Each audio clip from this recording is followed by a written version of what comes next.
Okay, so good afternoon, everybody. So this lecture I am making for discrete Fourier transform, which I will complete within 3 lectures. So first one will be the definition of definition of uh, discrete Fourier transform. Then the second lecture will be on the properties, explanation of its properties, and the third one will be the DFT of few standard functions and use introduction to MATLAB toolbox to compute it. Basically, this lecture will be useful for the BTech student as well as some professionals who are working on electrical system, communication system, some data analysis, basically to post process the raw data and all. So now I am going to the topic, that is the definition of Fourier discrete Fourier transform. Okay,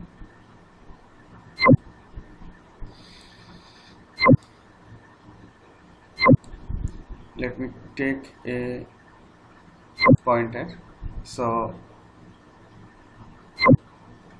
normally in electrical engineering or in normal mathematics, we will use normally we consider everything as standard sinusoidal, all the signals as standard sinusoidal signal, where this Vm is the amplitude and omega is the frequency of the signal and phi is the phase. Okay, so this is the instantaneous equation of a sine wave, and so the signal will be like this, everybody knows.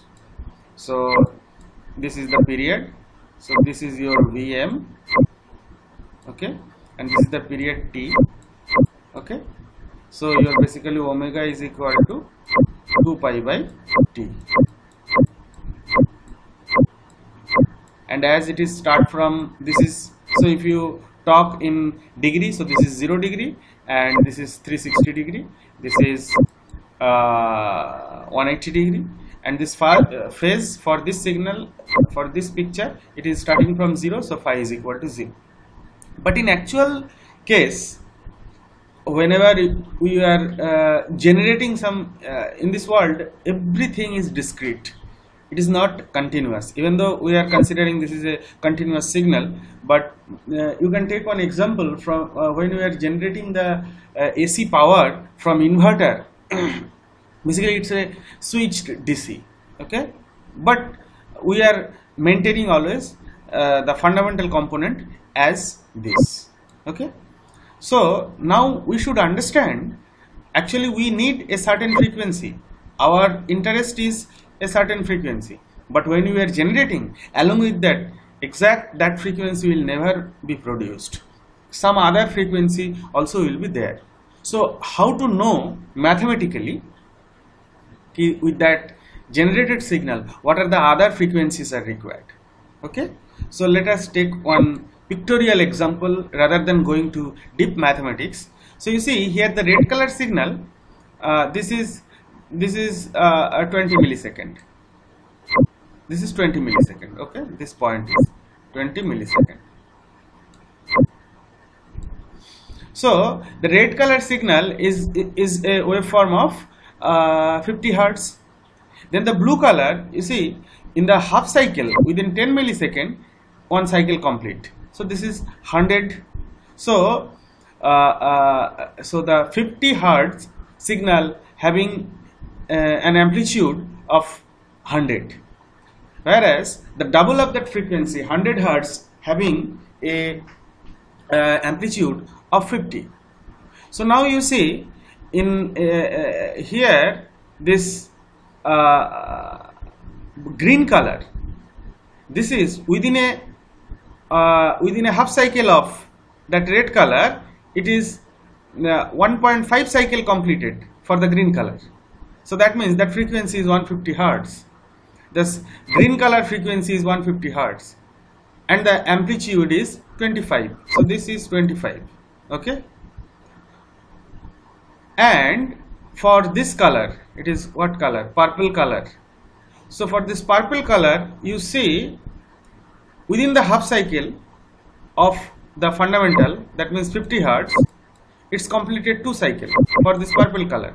So the frequency is 200 hertz. So this is around 12.5, half of that I have taken deliberately. Now if you add all this signal, you will get a signal like this, which is bottom, this one.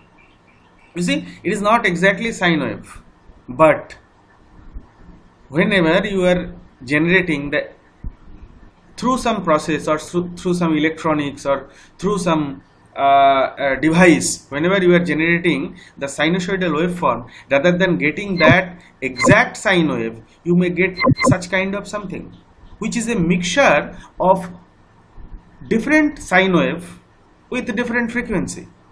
Now that time this is unknown. So by seeing this, we have to split this. I'll go to the next slide. Now if you take the FFT of this, if you take the FFT of this signal, you will get such things. You see, this point is what? This point is 50.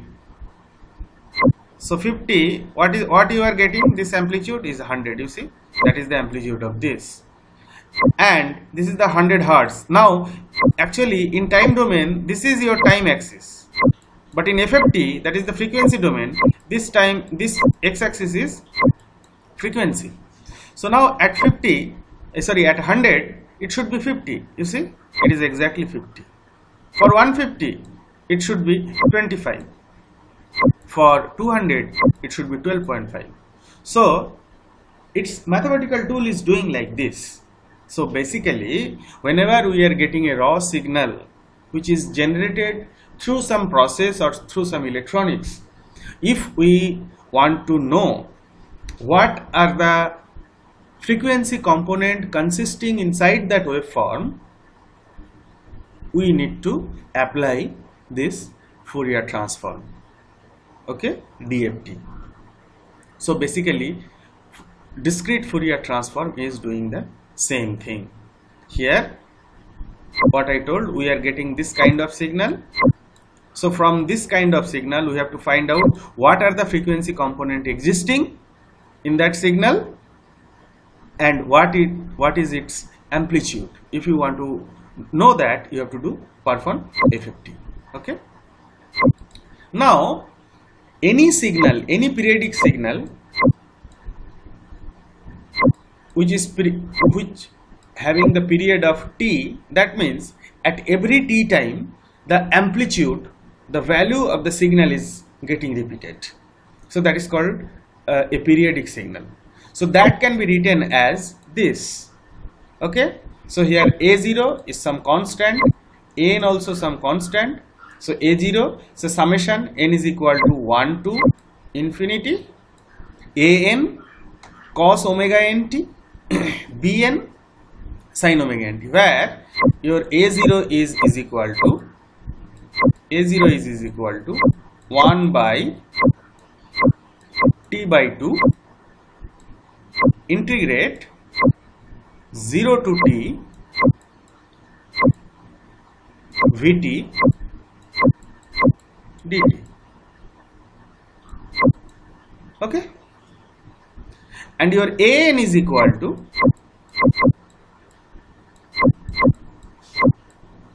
1 by t by 2. It is mathematically, it can be proven.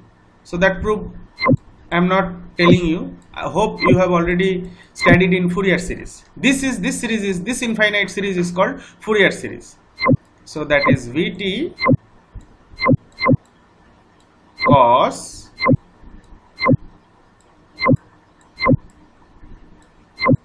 omega nt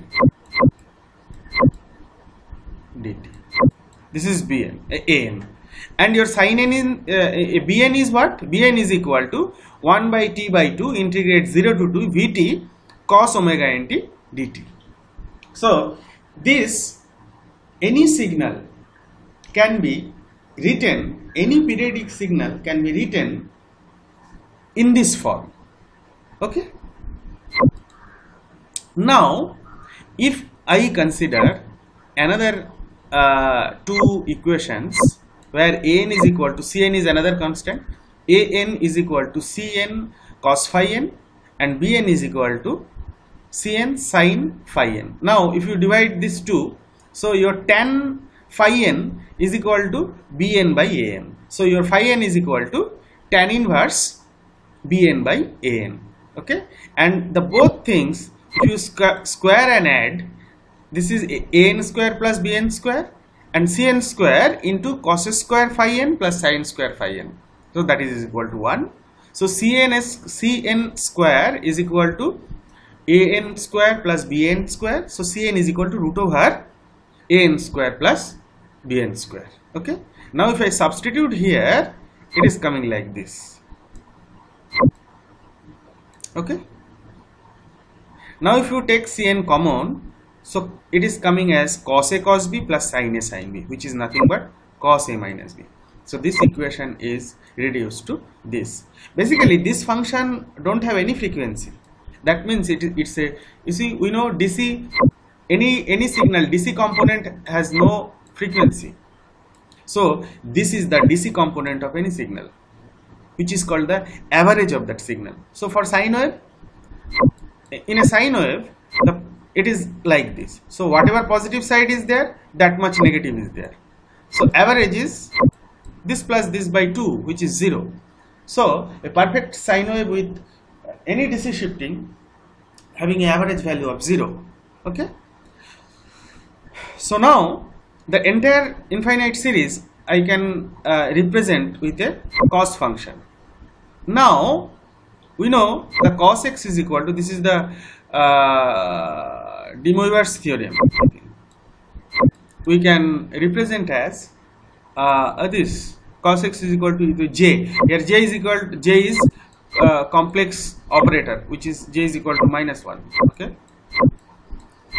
we studied it in +2. So now if I replace this, so here x is equal to, if you think this is as x and put this formula, so here it will be minus.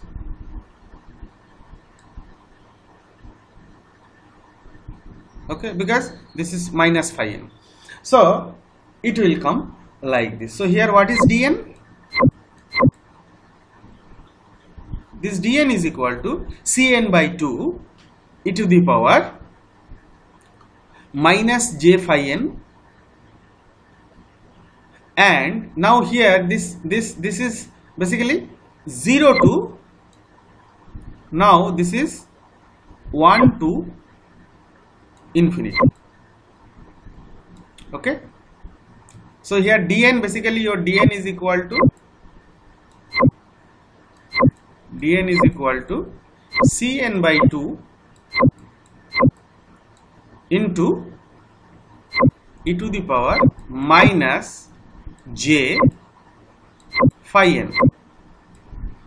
Okay, and here you see, here one positive term is there, one negative term is there, but instead of that I am writing in positive, so this should be minus infinity to plus infinity. Okay, I am converting into double sided. It was single sided, so now it will be double sided, so which will same as this entire equation. So when this value n is 0, it will give a0. Okay, now from this equation, if you want to find out dn, that is 1 by t integrate 0 to t vt e to the power minus j omega nt dt. This equation is called discrete Fourier transform of Vt. Okay, so from here if you go to again this equation, that means Vt is equal to, in terms of dn, which is called inverse discrete Fourier transform. So now, very simple way, from the Fourier series, how a discrete Fourier transform is established, you have understand, and why it is needed. The physical interpretation also I have given. So in the next lecture, we will start the property of discrete Fourier transform. Okay, thank you so much.